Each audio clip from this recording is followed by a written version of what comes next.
So mga kapare, naniniwala ba kayo sa mga demonyo o sa mga multo na pinaglalaruan daw ang mga bata na walang kamuwang-muwang sa mundo?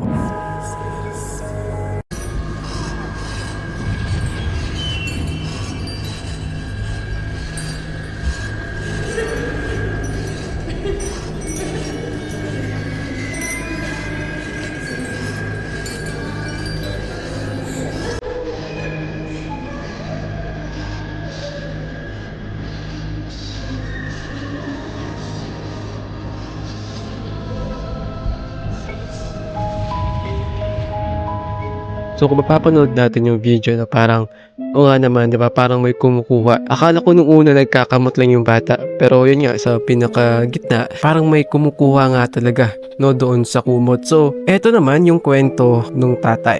Sabi dito, nung medyo okay na si baby ate, tinanong namin siya kung anong ginawa sa kanya, kung bakit siya biglang sumigaw. Sabi niya, kinuha daw yung kumot niya. So naisip namin na i-review na lang yung CCTV para na rin makasigurado. Tapos eto nga ang nakita namin. Nakakatakot pero parang gusto ko na din manakit kasi sobrang trauma inaabot ng baby ate namin ngayon. Sorry kung nangyari sa'yo to. Hayaan mo, papaalisin natin siya at babantayan ka na lagi ni mami. Ang sweet naman. Papaisip na lang talaga tayo mga kaparin kung totoo nga pa talaga yung sinasabi ng mga nakakatanda sa atin na kapag bata, may mga nakikita daw sila ng mga multo o mga elemento at kapag bata daw ay madalas paglaruan ng mga elemento o ng mga kaluluwa sa paligid natin. 'Di ba? Madalas maikwento sa atin yan ng mga bata pa tayo. Kaya nga minsan may mga nakikita tayo mga baby pa lamang, mga edad 2 pababa na minsan tumatawa mag-isa, umiiyak. Sabi nila meron daw paiyak sa kanila, may nakikita daw sila. Pero yung pinaka-common na nangyayari sa mga bata, yung mga taong malapit sa kanila pero patay na, limbawa yung lola. Nung sa nangyari na kasi yan mga paring nung sa amin dati, yung pamangkin ko ay isang taon na pa lang yata na yung pamangkin ko at that time